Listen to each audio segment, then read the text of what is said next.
হিজবুল্লাহর সঙ্গে উত্তেজনা বৃদ্ধির ফলে লেবাননের সঙ্গে যে কোনো পূর্ণমাত্রার যুদ্ধ ইসরায়েলের অর্থনীতিকে পতনের অতল গহ্বরে নিয়ে যাবে বলেও উদ্বেগ রয়েছে। ইয়েদিওথ আহরোনোথ পত্রিকা লেবাননের হিজবুল্লাহর সাথে ব্যাপক যুদ্ধে ইসরায়েলের সম্ভাব্য ক্ষয়ক্ষতি পর্যালোচনা করেছে।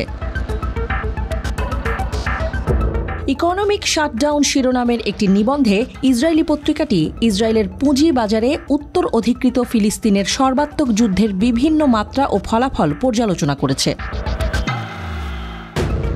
ইসরায়েলি অর্থনীতিকে ধ্বংস করতে পারে এমন আক্রমণের বিরুদ্ধে অর্থনীতি এবং পুঁজিবাজারকে টেনে তোলার প্রচেষ্টা চলছে। বসতি স্থাপনকারীরা হিজবুল্লাহর সাথে পূর্ণমাত্রার যুদ্ধের ভয়ে বাড়ির জেনারেটর এবং খাবার কিনতে ছোটাছুটি করছে। 2023 সালে ইসরায়েলি শাসনের বিরুদ্ধে 68% সাইবার আক্রমণ পরিচালিত হয়েছে, যা 2022 সালের একই সময়ের তুলনায় প্রায় 43% বৃদ্ধিকে দেখায়। গত বছরের সাইবার হামলার বিশ্লেষণের ভিত্তিতে হিজবুল্লাহর সাথে যে কোনো সর্বাত্মক যুদ্ধে সাইবার আক্রমণে ইসরায়েলের অর্থনৈতিক ক্ষতি 12 বিলিয়ন শেকেল বা $3.5 বিলিয়ন অনুমান করা হয়েছে। বিশেষজ্ঞরা সতর্ক করে দিয়েছেন, একটি বিস্তৃত সামরিক যুদ্ধের মধ্যে সাইবার আক্রমণের ফলে অর্থনৈতিক ক্ষতি প্রতিদিন কয়েক মিলিয়ন শেকেল ছাড়িয়ে যেতে পারে।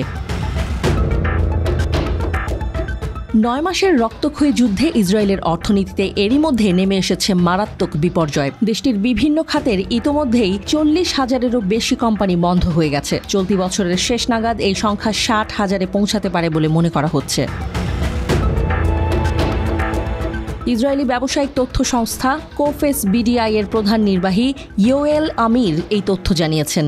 ইয়োয়েল আমির বলেন, বন্ধ হওয়া কোম্পানির এই সংখ্যা অত্যন্ত উদ্বেগজনক। অর্থনীতির প্রায় সব খাতেই এর প্রভাব পড়েছে, তবে ক্ষুদ্র ও মাঝারি শিল্প খাতই সবচেয়ে বেশি ক্ষতিগ্রস্ত হয়েছে। ইসরায়েলি সংবাদ মাধ্যমের খবরে বলা হয়েছে, উত্তর ইসরায়েলে লেবাননের সশস্ত্র সংগঠন হিজবুল্লাহর রকেট ও ড্রোন হামলা স্থানীয় ব্যবসাকে মারাত্মক ক্ষতিগ্রস্ত করেছে, কারণ এসব হামলার কারণে হাজার হাজার ইহুদি বসতি স্থাপনকারী তাদের বসতি সরিয়ে নিতে বাধ্য হয়েছে। মারিভের প্রতিবেদন অনুসারে লেবাননের হিজবুল্লাহ সম্প্রতি হুদহুদ ড্রোনের সাহায্যে ধারণ করা ভিডিওর মাধ্যমে দেখিয়েছে যে তারা ইসরায়েলের জ্বালানি অবকাঠামো যেমন তেল শোধনাগার এবং গ্যাস ট্যাঙ্কগুলোতে আক্রমণ করতে পারে। ইয়েমেনি সামরিক বাহিনী ও হুথিদের নৌ অভিযানও ইসরায়েলের অর্থনীতি ধ্বংসে বেশ গুরুত্বপূর্ণ ভূমিকা রেখেছে। ইসরায়েলি সূত্র মতে, হুথিদের হামলার ফলে দেশটির প্রধান বন্দর ইলাতের রাজস্ব উল্লেখযোগ্যভাবে কমেছে। 2023 সালের শেষ মাসগুলিতে ইসরায়েলের জিডিপি প্রায় 20% কমে গেছে। কার্যত হামাসের সাথে লড়াই করতে গিয়ে পঙ্গু হওয়ার দশা ইসরায়েলের, কারণ ইসরায়েলে 5 দিক থেকে হামলা চলছে।